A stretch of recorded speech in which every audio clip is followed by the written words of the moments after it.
and I see a big drop in the market imminently, right? And this is what we were talking about yesterday.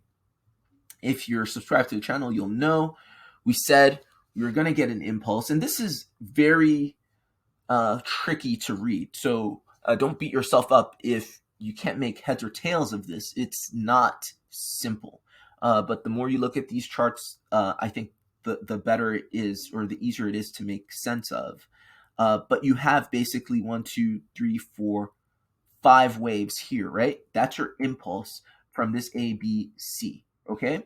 That's what I'm seeing. And then once you get here, you got an A, B, C, an A wave for reversal, right? A B wave that retraced, almost to the 1618 of this A wave, if not to the 1618 of that A wave, okay?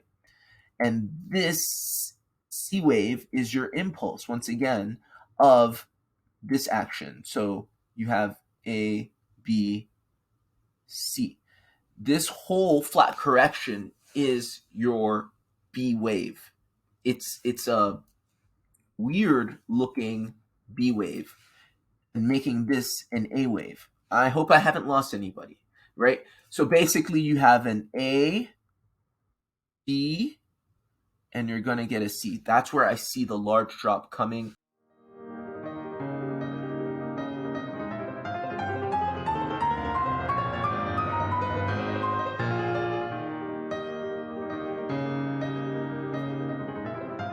Hello everyone, my name's Dean. Let's talk crypto.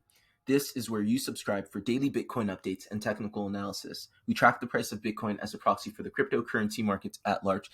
Today is January 14th, 2022, and Bitcoin is looking like it's still in its B wave reversal pattern, okay? So we're on the 15-minute time frame. For those of you who have just subscribed, welcome. This is not always 100% correct. I don't know what analysis it's 100% correct, but what I can promise you is that I'm always going to substantiate my analysis. I'm not just going to say, I want to see this go there, or it'd be nice, we need Bitcoin to do this or that, and tell you, well, open interests are this, and we're bullish just because, we spent too long here. No, I'm going to substantiate it with an analysis on the charts, right? So if you like that, hit the like, keep subscribed. All right, this, as I said before, is an A wave. We are in our B wave, which I believe is going to retrace to around the 40K region. Okay, that's my target still. Yesterday, I said that this B wave that we are in, A, B, C, right? That is the first part of it, right? And it's confusing, I understand.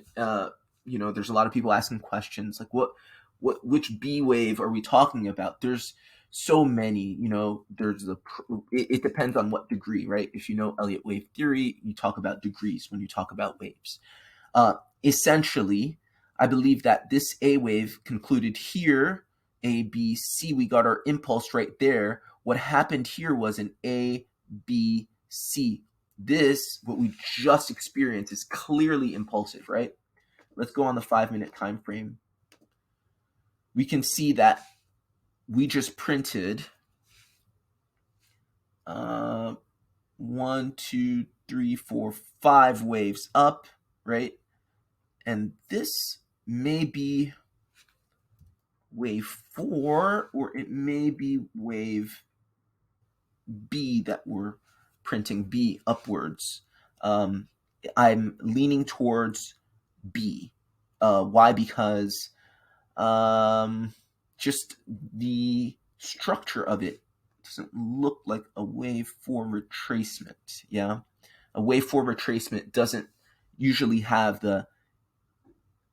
this kind of three peaks domed type feel to it, right? It doesn't typically look like that. Wave 4 retracements are typically more channels, descending channels, ascending channels, complex corrections. That I believe that we are going to go back up a little bit.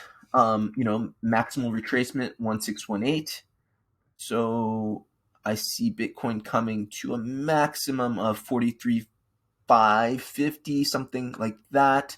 most likely between the 1 and 1236 before a big drop. Okay, and I see a big drop in the market imminently, right?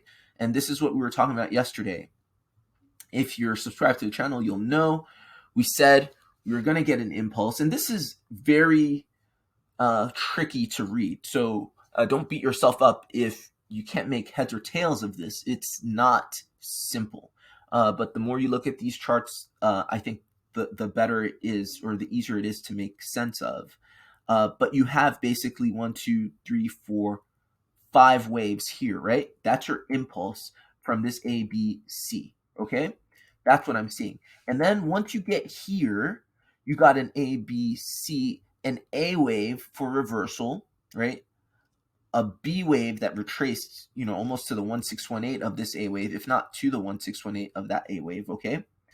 And this C wave is your impulse, once again, of this action. So you have A, B, C.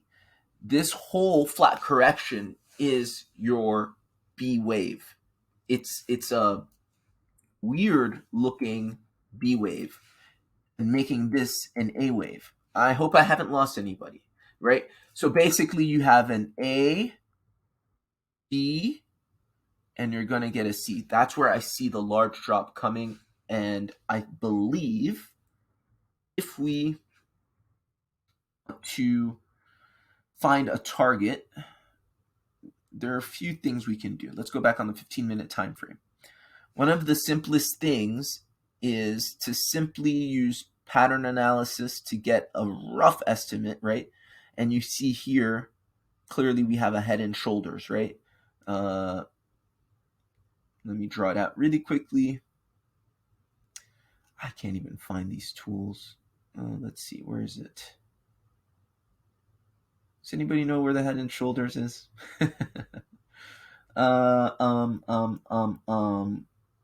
One more try. Let's see. Okay, here it is. Got it. So here's your left shoulder. I think it's quite clear, right? Here's your head, and here's your right shoulder. And this, whatever you see here, is basically you can call it a retest if you want to call it that. But the target, basically, to this head and shoulders, I think is going to be, it's simply the length of the head, right? The height of the head from the base, the neckline, which is about here. So roughly speaking, it takes you about 40,600. Let's get rid of this, clean it up a bit. Let's go on the 5-minute time frame. Actually, let's go back on 15. Let's pull the Fibonacci retracement tool on this A wave, okay? We know the minimum retracement of an A wave has to be, actually the A wave's here. The minimum retracement of the A wave has to be the 0.5. So we've hit the 0.5 with the first part of the B wave, okay? Because remember, B waves always happen in 3. A waves always happen in 3. So this A wave was 1, 2, 3. This B wave was, think of that Y as 1, and then this 2, and this leg down 3, okay? So that's what I'm seeing. That's the third leg that we're going to see. Back to the Fibonacci retracement tool. So we saw that taking the target of the head and shoulders brings you to approximately the 886. Yeah, so that's why I'm getting 40,000. I think the 886 fib level is going to be where it lands, because if it lands between the 786 and the 886 fib, it's not going to find support in the middle of a Fibonacci sequence or range. It's unlikely. The 786 and the 886 are significant enough in price analysis that it's going to find support on one of them. And if it breaches just with the target of the head and shoulders, breaches the 786, it's likely to find support on the 886. So 40,195 thereabouts is my target for this drop, and it's going to be from here about a 7% drop. Yeah, so that's what I'm seeing on the charts. Again, sometimes it's tricky. You have all these moving parts and different probabilities or possibilities of what a chart can be or what may happen. So I think it's always good to look laterally and look at other assets and see what they're doing. So I've been looking at, obviously not everything's in the same not everything's doing the same thing or in the same sequence of events or sequence of patterning. But I'm looking at VRA, for instance, and I see something similar. I see that impulse here, right? It's impulse from the top of A, so A, B, C, and then from there you have A, B, C, an impulse against this. So that's one part of the B wave, the larger B wave. Second part of the larger B wave, the retracement is to a minimum. Does it fulfill the minimum retracement? Yeah, 0.5, right? It just reaches the 0.5, I believe. If not, it will hit it in this B wave, this smaller B wave. And then, whoops. Then see the impulsive part, basically the liquidating cascade, I believe, that you're going to get. Because up until now, it's been very slow moving. I mean, for a B wave, typically these B waves happen quickly, but we are on a large time frame. This is a large time frame reversal, again, taking us to all the way in Bitcoin to the 55 to 58K region. So these reversals are also going to take a little bit more time. So that's what I'm seeing in VRA as well. Another thing I want to do is look at Bitcoin last time it did this very same thing. Okay, so what happened the last time? And we're just going to jump back to the 21st of September. Let's see, 2021.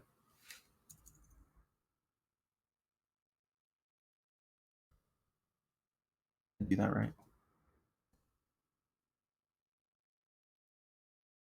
Let's try that again. I don't know if I put the date in properly. Let's just do it manually. Okay. All right, here we are. Last time we were at the 40K region and we printed a reversal. What did it look like? Okay. So again, we got our A wave. This B wave was a bit different, right? A, B, C, the impulse came down here, then the B wave, and then down again, okay? So this B wave back then looked a little different.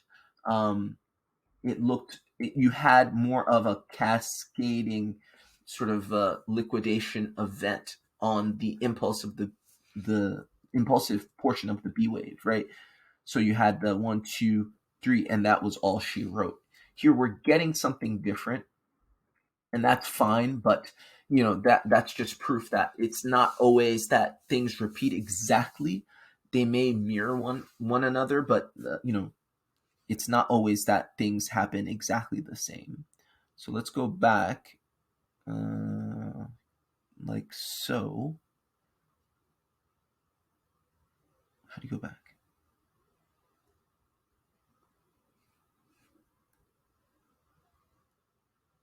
Here we go. And we see that, right, our B wave in present day has come here, hit this, and there's a possibility that this may be, well, it's unlikely that this is an A wave, right? Because it's fully impulsive. That's why I believe that this is a B wave. right? That analysis that this is an A wave, that this is the end of the B wave retracement doesn't make sense. One, because there's some other assets that haven't retraced to the 0.5 and they're still kind of up in this region and they have yet to nuke down. So that's my analysis for the day. Hope this was helpful. Hope this was useful. Like, share, and subscribe. Trade safely, and I'll see you guys tomorrow. Bye.